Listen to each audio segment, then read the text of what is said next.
For many of you, intuition is like a stranger who randomly tosses out ideas. It shows up out of the blue and you're not really sure what to make out of it. So it's easy to disregard, and from that perspective, it's correct not to trust it. The problem is, it turns out their ideas aren't always so random. They clearly know something. And the key to being able to trust your intuition is to get a clarity where it comes from.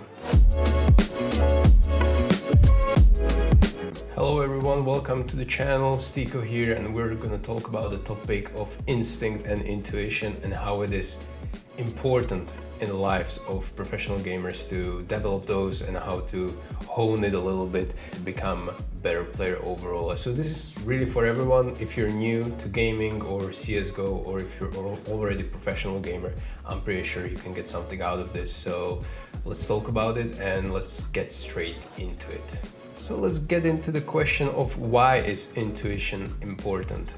And playing Counter-Strike with the knowledge of correct intuition is powerful and lucrative at the same time. It allows you to capitalize on the opportunities other players can't see or get out of the situations that typically lead to losing. Correctly reading your intuition allows you to get in the good positions, squeeze more out of them, and possibly even spot them more often. You can look at it and think about it from the other side. How often is it that you go against your gut? You know the pain of staying out of the play, and after the game, when you review the replay with the team, you see it could have been amazing and it was correct play after all. So these decisions, they feel justified because you're convinced they're based on intuition when they're really not.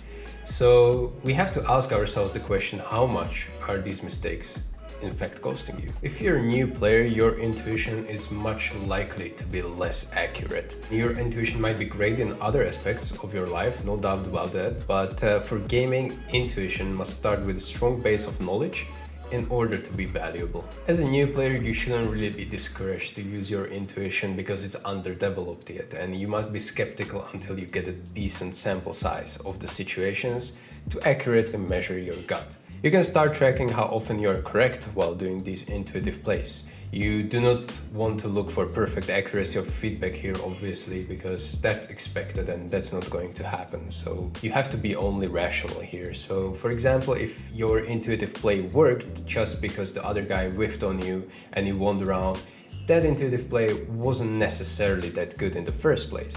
But for example, if your intuitive play led to clearly outplaying your enemy, but you yourself whiffed an easy kill, you can consider that play to be successful even though it didn't work out, but it will most of the times. Moving on, we want to answer the question why it's hard to trust your intuition. And a common reason why players don't trust their gut is simply they do not understand what the hell it is. Your goals, livelihood, career, and reputation are on the line, while thousands of people are watching your live games while you're playing, so why the hell would you trust something that you don't really understand in the first place? So fear or lack of confidence can make it even more difficult to trust your intuition and cause you to ignore it or even at some point go against it. So before we go into the detail how to use your intuition, let's break down a theory that will help us get this a little bit faster and easier. We need to explain the difference between instinct and intuition, and they are often bound together because they're very similar, but it's critical to understand the definition and where they're coming from, because it's not really black and white here. This leads us to the next part, which is the difference between intuition and the instinct. So intuition and instinct share some similarities, which is why I think the terms are often used incorrectly. The phrase "going with my gut instinct" is even combining both of them in one sentence. They are completely different though, and comes up from completely different part of your decision-making process. So let's bring up the definition. Intuition is base knowledge that is so fresh and new you can't explain it yet, while instinct is based on knowledge that is so well mastered, perfected, that it comes naturally and you can't explain it anymore. The key point is that intuition arises while you are in the zone, or when your mind is clear and you're thinking at a high level. This is the illustration that I found in Jared Tendler's book, Leverage Your Intuition, and it's completely free for everyone. I'm gonna include the link to the book down in the description below. You can download it and read it at your own will, and I highly suggest everyone who is interested in this topic and is interested in this video in general to give it a go. It's really interesting. This is basically a flowchart to figure out how to get into those intuitive plays and what is really an intuition. And the only questions you have to ask really, and the most important one, is am I in the zone? And there's absolutely no way for you to reach the intuition if you're not in the zone in the first place. So from this is pretty clear there's some relationship between the intuition and the zone. So let's try to put it in context. For many players, the most recognizable feature that they're playing in the zone is this ability to just know when something is right without being really to explain it or put it in words or try to talk about it with your teammates or coach. You can't really express it, right? So you have this strong feeling or a sense, and yet there isn't really logic or reason behind what fully captures what you sense or why it's right. So this is really, it sometimes happens to me, and we're able to explain this in a simple fashion, and I talked about it in my previous video about the zone. You can check it out after this one. And when you're in the zone or really close to it, you have this access to new unconscious data, and this accounts for subtle yet distinct increase of your decision making. Here is a simple puzzle. Do not try to solve it, but try to listen to your instincts here. This notebook and this pen cost together $1.10. The notebook costs $1 more than the pen. The question is, how much does the pen cost? A number came to your mind, and that number is probably 10 cents. This, seemingly easy puzzle evokes that the answer is instinctive, appealing, but sadly wrong at the same time. Do the math and see for yourself that the correct answer is indeed 5 cents. And it is safe to assume that the answer of 10 cents came up to mind even for those who eventually came to a correct answer afterwards. They just somehow resisted the first instinct, the urge to just say it, and they double-checked. So, Mr. Daniel Kahneman, I have no clue, the international bestseller Thinking Fast and Slow. He's the author of it, by the way, really good book, recommended to anyone. He and his friend Shane Frederick did the research on this puzzle. They found out that we know something very significant about the people who thought the answer to the puzzle is 10 cents. They were not bothered to check even with minimal effort whether the answer was correct. And furthermore, these people missed a very obvious cue. Why the hell would someone put this simple puzzle in any survey, any test, or even in this video that you're watching right now? A failure to check is so remarkable because the effort to check is really low. A few seconds of mental work could avoid an embarrassing mistake, right? So people who said that the pen costs 10 cents are followers of something called the least effort law. People that came up with the correct answer of 5 cents, they have more active minds. But if your answer was 10 cents, cheer up. It says that 50% of students from MIT, Harvard, Princeton universities, they all gave instinctive and incorrect answer 10 cents, which is the same as me when I first heard about this.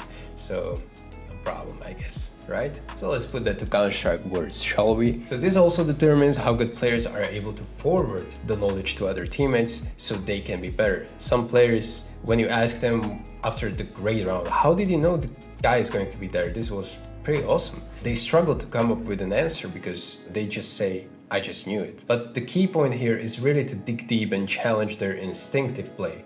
We already said that instinct is based on knowledge that is so well mastered and perfected that it comes naturally that you can't explain it anymore. So while it's great that the player is so good naturally, it may be hard for him to teach others why he is so good. It's not that he doesn't want to share his secret with his teammates or anyone else, because he can't explain it anymore. It's so natural for him. So something really to think about here. Now let's get into the part how to actually train to have better intuition and instinct when gaming. It is kind of impossible to hit that intuition if you're not in the zone, so they're really going hand in hand. This means that you should put all your focus and effort in finding out what does the zone mean for you as a player. How you get there, what you need to do staying within the zone for as much as possible. I did a breakdown of answers to these questions already in my previous video, which had very positive feedback. and I highly suggest you to take a look at it. But here is a quick summary to refresh what we spoke about. We spoke about that your goal as a player should be to get into the zone more often. Before you get in the zone, you have to understand what does zone really mean for you, because it's very individual. Every player has different kind of metrics here. To do that, you have to create your own zone profile, which consists of zone routine, zone warm-up, and zone cooldown.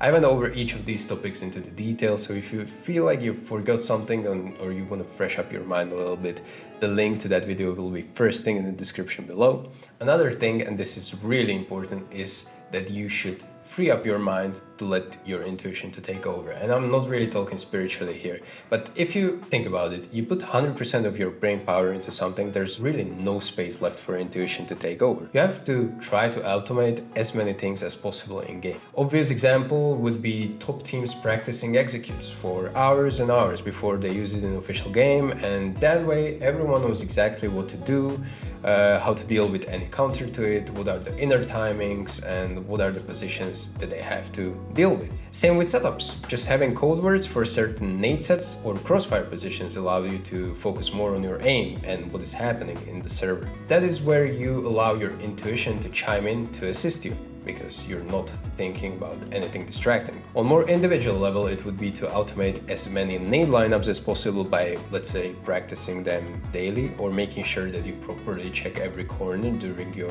defaulting on your position on the map. So these are the things to help you in a pug environment, while the things I mentioned before are more likely to help you in a team environment. In short, you can do intuitive plays while you're thinking about stuff like nade lineups or timings in set strategy.